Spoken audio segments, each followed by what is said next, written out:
सभी दोस्तों को सलाम नमस्ते। कहानी डिपो में आप सभी का स्वागत है। मैं हूँ चारू और कहानी का नाम है सखी साजन।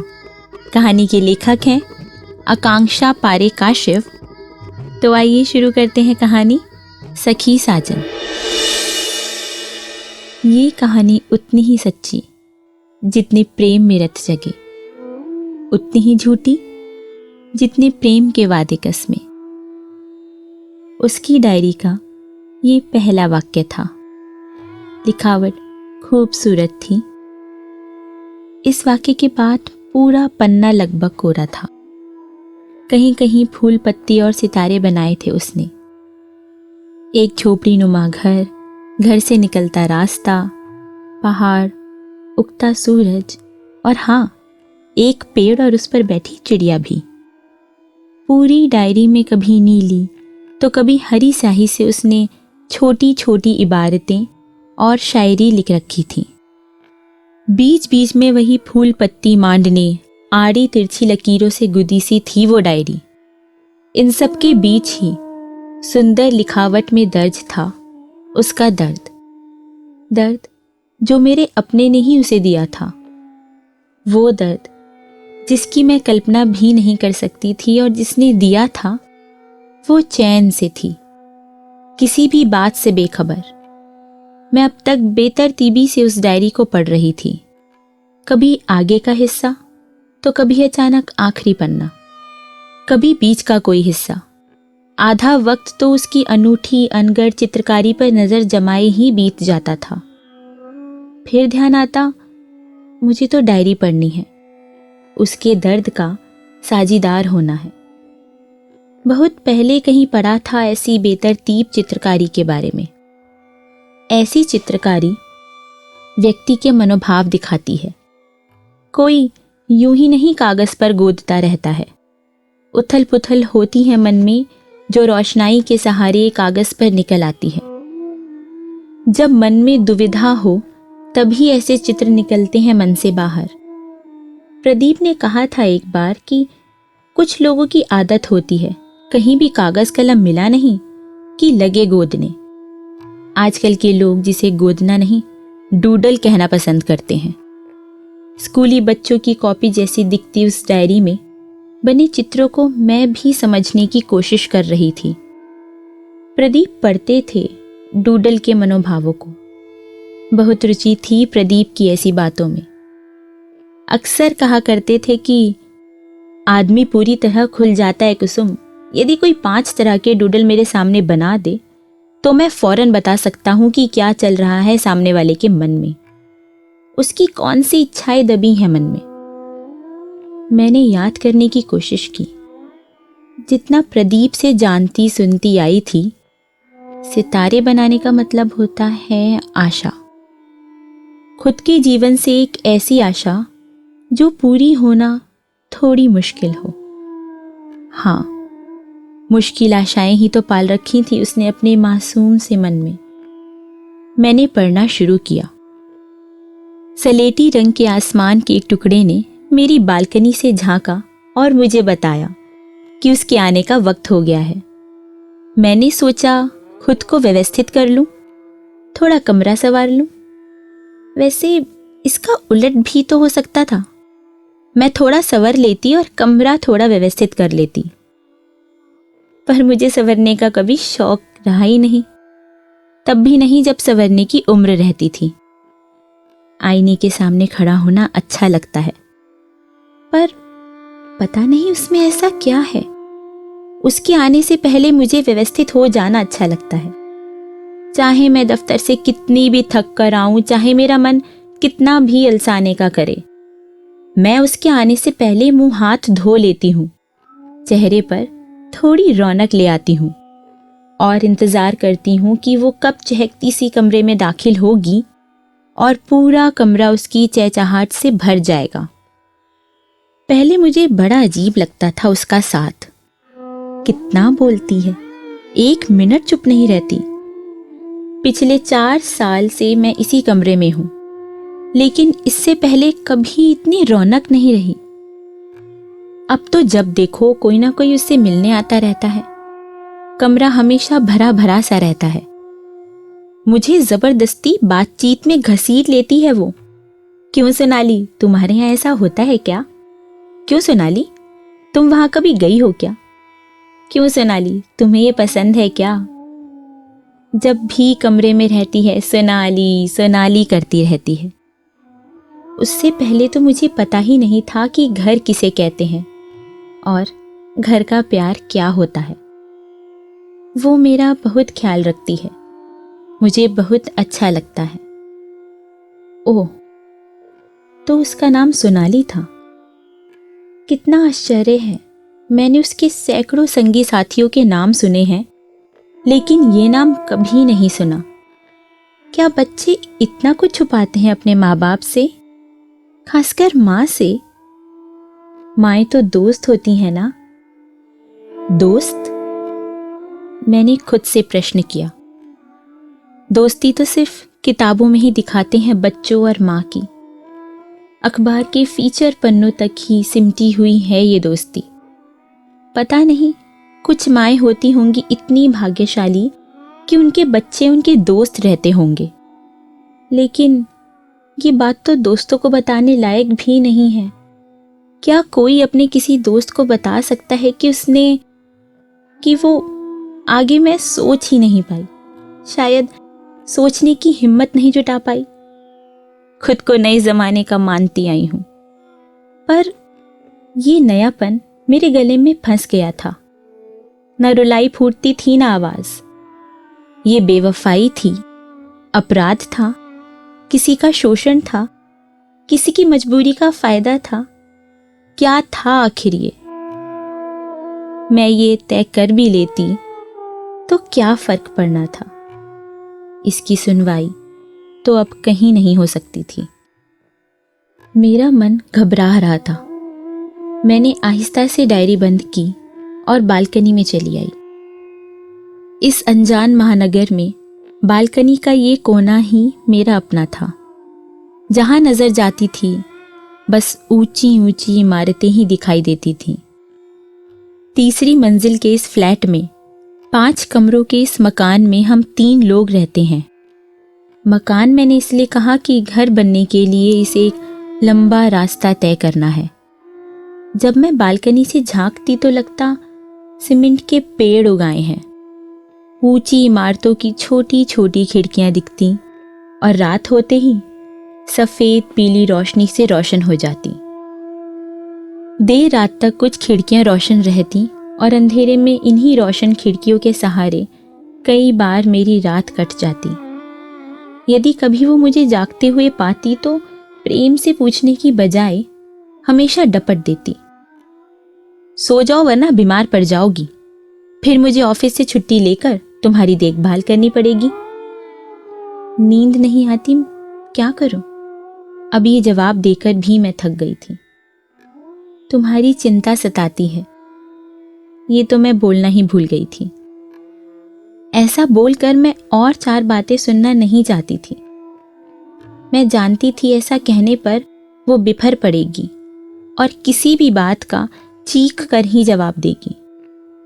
मैं कई बार उसकी चिल्लाहट और बौखलाहट में अपनी गुम हो गई बेटी खोजना चाहती थी, लेकिन मैं जितना इसका प्रयास करती उतना ही खुद को असहाय मानने लगी थी। सच तो कहती है वो, मैं उसकी मदद के लिए यहाँ हूँ। यदि बीमार पड़ गई तो वो अपने डॉक्टर के पास दौड़ेगी या मेरे? ये सब मैं तब सोचती थी जब तक मैंने वो डायरी नहीं पढ़ी थी। उस डायरी के बाद मेरा भी मन करने लगा था कि उस पर चीखूं, चिल्लाऊं, झिंझोड़ कर पूछूं क्या कमी थी हमारे पालन पोषण में कि तुमने इतनी बड़ी हरकत की। अपराध उसका था पर घुट मैं रही थी। शायद उसे अंदाजा भी नहीं था कि उसने एक जीवन ले लिया है। मैं उससे झगड़ना नहीं चाहती थी। बहुत मुश्किल से वो एक जीवन देने के काबिल बनी थी। नए जीवन की राह में जरा भी तनाव परेशानी खड़ी कर सकता है। उसके डॉक्टर ने चेतावनी की तरह ये बात मुझसे कही थी। बहुत सावधानी रखनी थी उसे भी मुझे भी खुशी थी कि 5 कमरों का वो मकान घर बनने जा रहा था। शादी के 10 साल बाद उसके शरीर का आकार बढ़ रहा था। उसका हर दिन बढ़ता आकार मुझ में भी नई उम्मीद जगा देता था। बहुत दिनों बाद आज वो दफ्तर गई थी। उसके जाते ही मैंने अलमारी से हल्की जामुनी रंग की वो डायरी निकाल ली। अभी कितना कुछ बाकी था, कितना कुछ था जो मुझे जानना था और समझने की कोशिश करनी थी। उसने लिखा था, लाल रंग से अक्षर सुंदर आते हैं, पर बेला कहती है दुश्मनों के लिए लाल रंग इस्तेमाल किया जाता है। मैं तो दोस्त के लिए लिख रही हूं ना, बल्कि दोस्त से बढ़कर है वो मुझे बहुत अच्छी लगती है। मैं उसकी तरह होना चाहती हूँ, उतनी ही जिंदा दिल, उतनी ही हंसमुख। वो कैसे बातों बातों में दूसरों को अपना बना लेती है ना। वो मुझे काली स्याही से भी लिखने नहीं देती। कहती है, काली स्याही से लिखने पर जीवन में संघर्ष बढ़ जाता है। वैसे ही क्या कम संघर्ष है तुम्हारे जीवन में? वो पहली लड़की है जिसे मैंने बताया कि मेरे पापा हमारे साथ नहीं रहते, हमारे यानी मम्मा के साथ। स्कूल में मैं सबको यही बताती थी कि पापा गल्फ में जॉब करते हैं और छुट्टियों में आते हैं। वैसे मेरी क्लास की लड़कियां इतनी भी बेवकूफ़ नहीं थीं। फिर भी कोई सीधे सीधे मुझसे नहीं पूछता कि कौन सी छुट्टियों में आते हैं, कब होती हैं तुम्हारे पापा की छुट्टियां। बेला ने कितनी आसानी से कहा था मुझे, झूठ बोलने की क्या जरूरत है, जो सच है वो बोलो। कहो पापा ने दूसरी शादी कर ली है और तुम्हारी मम्मा के साथ नहीं रहते, इसमें छुपाने वाली क्या बात है? तुम्हारी मम्मा तो नहीं गई ना उन्हें छोड़कर, वो गए तुम लोगों को छोड़कर। मैं कैसे कहूं बेला से, इतनी हिम्मत ना मेरी मम्मा में है ना मुझ में। तभी तो उन्होंने मुझे हॉस्टल भेज दिया था पढ़ने। और देखो मैं नौकरी कर रही हूं और अब भी हॉस्टल में ही हूं। वो खुद दूसरे शहर चली गई जॉब करने। हमारा कोई घर भी नहीं है। जब मिलना होता है मैं नानी के यहाँ आ जाती हूँ, मम्मा वहीं आती हैं मुझसे मिलने। कभी उस शहर नहीं बुलाती जहाँ नौकरी करती हैं। मुझे ऐसा लगता है उन्होंने बताया ही नहीं होगा किसी को कि उनकी एक बेटी भी है। मैं बेला से कहना चाहती हूँ, बेला मैं तुम्हारी तरह होना चाहती हूँ। इतनी साफगोई से सब स्वीकार करने वाली, इतनी साफगोई से सब कह देने वाली। किसी भी माँ को गर्व होना चाहिए अपने बच्चे की तारीफ सुनकर, शायद पढ़कर भी। सोनाली बेला से कितनी प्रभावित थी। उसके हर शब्द में ये झलक रहा था। लेकिन मेरा ध्यान उन रेखाओं की तरफ है जिनसे जोड़कर उसने एक झोपड़ी बना दी। रास्ता भी बनाया है, लेकिन एक दरवाजा है उस रास्ते पर जो कि बंद है। प्रदीप कहता था, जो लोग रास्ते पर गेट बना देते हैं वे अपने जीवन में किसी को आसानी से अंदर नहीं आने देते। उनके मन में एक परिवार की हसरत तो होती है, लेकिन वे इतने सावधान होते हैं कि कम ही लोग उनके करीब पहुंच पाते हैं। वे अपने स्वभाव और इच्छा में तालमेल नहीं बैठा पाते और अकेले रह जाते हैं। सोनाली क्या ऐसे ही किसी तालमेल की वजह से? मैं हमेशा सोचना वहीं क्यों रोक देती हूँ जहाँ बेला कहीं भी उससे जुड़ रही होती है। उसकी डायरी में फूल हैं, फूल के गुच्छे भी। एक फूल पर उसने तितली भी बनाई है। ये तब की बात है जब बेला को उसके साथ रहते हुए साल भर हो गया था। फूल और उस पर तितली बनाना तो प्रेम और खुद को किसी को समर्पित कर देने का संकेत है। तो क्या समर्पण भले ही अप्राकृतिक हो, भावनाएं एक सी होती हैं। क्या प्रेम देह देह का फर्क नहीं जानता? एक पुरुष और स्त्री देह के अंतर को मन नहीं पहचानता। जरूर ऐसा होता नहीं होगा, तभी तो प्रेम के इतने चिन्ह उसने अंकित कर रखे हैं। कुछ दिन तो जरूर दोनों के बीच उल्लास के बीते होंगे। उसने सितारे बनाए हैं खूब सारे, कोमल पत्तियां बनाई हैं, खूबसूरत अल्पना बनाई है। सभी तो नए जीवन के शुरुआत के संकेत हैं। वो जब मुझे चूमती है तो लगता है मैं हवा में उड़ रही हूँ। उसके कोमल हाथ जब मेरे शरीर को छूते हैं तो मुझे ये पढ़ना ही लिजलिजा अनुभव दे जाता है। उबकाई आती है, आगे पढ़ने का मन नहीं करता। यकीन नहीं होता कि मेरी बेटी ने किसी लड़की के साथ और फिर आराम से उसे छोड़कर चली आई। वो उसकी याद का नरक भोगती रही और मेरी बेटी आराम से शादी कर अपनी नौकरी में व्यस्त हो गई। अखबारों में कभी सतरंगी मुखौटे पहने लोगों को देखकर मैंने उससे पूछा था, ये किस बात का प्रदर्शन है बेटा? बड़े अजीब लग रहे हैं। तुम नहीं समझोगी माँ, बस ऐसे ही। अब याद करती हूँ तो लगता है उसकी आवाज़ किसी खो से आती हुई लगी थी। फिर भी पता नहीं कैसे मैंने दोबारा पूछ लिया, जो लड़के लड़के लड़कियां लड़कियां शादी कर लेती हैं ना, ये सब वे लोग हैं। जितने आश्चर्य से मैंने पूछा था उतनी ही सहजता से उसने कहा था, हाँ तो क्या, शहरों में सब चलता है। बहुत सी लड़कियों को लगता है कि वो अपनी सहेली के साथ ही रह सकती हैं, होती है कुछ पगली टाइप की। मैं कुछ और पूछती उससे पहले ही वो उठकर दूसरे कमरे में चली गई थी। मुझे पता ही नहीं चला कि वो अतीत का सामना करना नहीं चाहती थी या पुरानी बातें उसके भी जख्म हरे कर रही थीं। फटी पुरानी वो डायरी मेरे गद्दे के नीचे कसमसा रही थी। उसका रोना, बेला से साथ रहने की गुहार, उसे ना भूल पाने की विनती, सब साफ साफ मुझे दिखाई पड़ रहा था। मैंने बेला का चेहरा याद करने की कोशिश की जब वो शादी के लिए अपना वर्किंग विमेन हॉस्टल छोड़कर लौटी थी। मुझे याद ही नहीं पड़ता कि उसके चेहरे पर मैंने कोई बेचैनी या शिकन पढ़ी थी। वो जहाँ नौकरी करती थी वहीं विनीत से उसकी दोस्ती हुई और शादी। कुछ भी असामान्य नहीं था उसके जीवन में। डायरी के आखिरी पन्नों पर कुछ नहीं लिखा था, बस खूब सारी आंखें बनी हुई थीं, खूब सारी। इंतजार का प्रतीक, पता नहीं कितनी जोड़ी आंखें।